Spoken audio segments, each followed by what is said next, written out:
No one expected Missouri to be anywhere near the Georgia Dome, but even after surpassing everyone's expectations, Missouri still found the loss absolutely heartbreaking. Losing. I hate losing. I mean, I cried after a loss. I don't like losing at all. It hurts. And I don't want to feel like this again, so it won't happen. It's definitely different, not the feeling you want. I don't think I could take it all in. I'm a little out of it, but it was.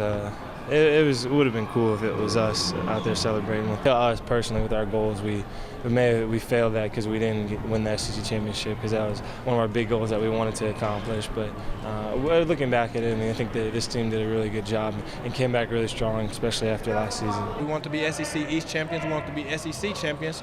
We came up a little short. Sometimes you set goals, you say high goals, and sometimes you come a little bit short. But that doesn't mean that your season wasn't a success.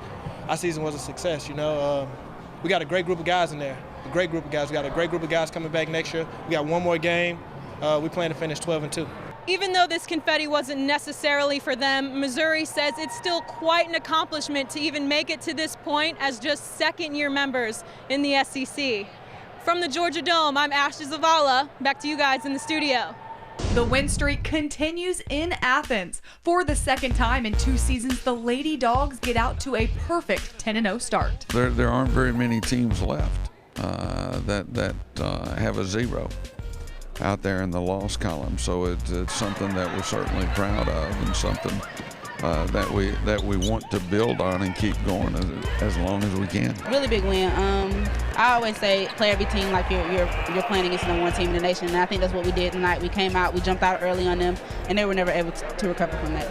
Georgia was able to come up big over the Owls with help from sophomore forward Merritt Hempy. She shattered her game high, leading all dog scores with 18 points. It feels good. I mean, it was a great win for us, and the team found me on open look, so it was good. We're not where we want to be, but she's had 2 games now back-to-back where she was very, very good. So I think we're headed in the right direction there, and we're really proud of that. Senior guard Kalita Miller also put up 12 points on the day as she keeps climbing the all-time UGA scorers list. That's very big. It feels good to be a part of the Bulldogs that have been able to score 1,000 points and more, and I'm looking forward to kind of exceeding in that area. Keep shooting it. She doesn't have a problem shooting the basketball.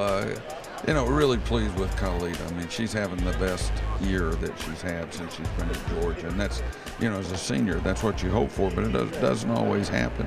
And the best thing about it is she gets better and better every time we play. After downing Vanderbilt in the second round, top-seeded South Carolina was just too much for the Dogs to handle in the quarterfinals. Disappointed, yes. Were we competitive? Absolutely not. And individually, I think we've got to look at ourselves and ask ourselves individually, each one of our players, did I compete? There was a bright spot on the day, though. Krista Donald led all UGA scorers in the SEC tourney, and Coach Landers said she's one of their best competitors. I feel like we as a team didn't come out ready to play, and the score showed.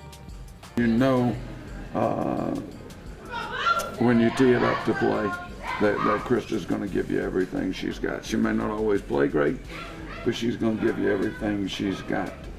Now looking ahead, Coach Landers also told me that most of his team wasn't even born the last time Georgia was not in the NCAA tournament.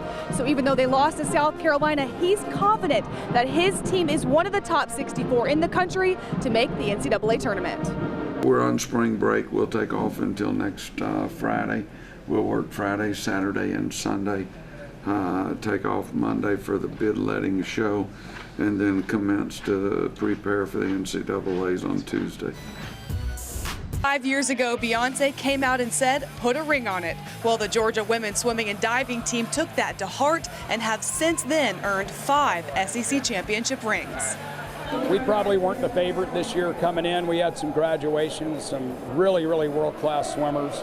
And just to see the ones that were kind of in their shadow a little bit step up and become superstars and get in the limelight, it's rewarding as a coach to watch, everybody have their time in the sun, and it's great to see this team have it. Not many teams can say that they've done that, and to get to be a part of it, I mean, I'm just so honored and pumped that I was able to help the team come away with another win. So we're looking forward to trying to keep the streak going as the years continue.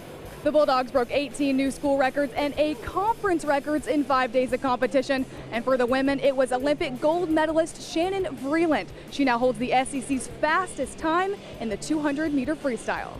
It was really exciting. I trained with Morgan Scroggy, who had it before, and I watched her break that record the first time. And it was just, I mean, she was a senior when I was a freshman, and she was one of the swimmers that I looked up to the most. To kind of be able to come in and swim the same kind of time that she did was just, it was kind of icing on top of the cake of a senior year. She's one of our captains, and when I talked about someone coming in a little bit shy and, you know, a good athlete, but maybe not as confident as they could be, and watch her become an Olympic gold medalist and a World Championships gold medalist. The men's team came in third, and it was Nick Fink breaking records. He set a new conference time in the 100 breaststroke, becoming the only UGA swimmer to win gold in the event 3 times.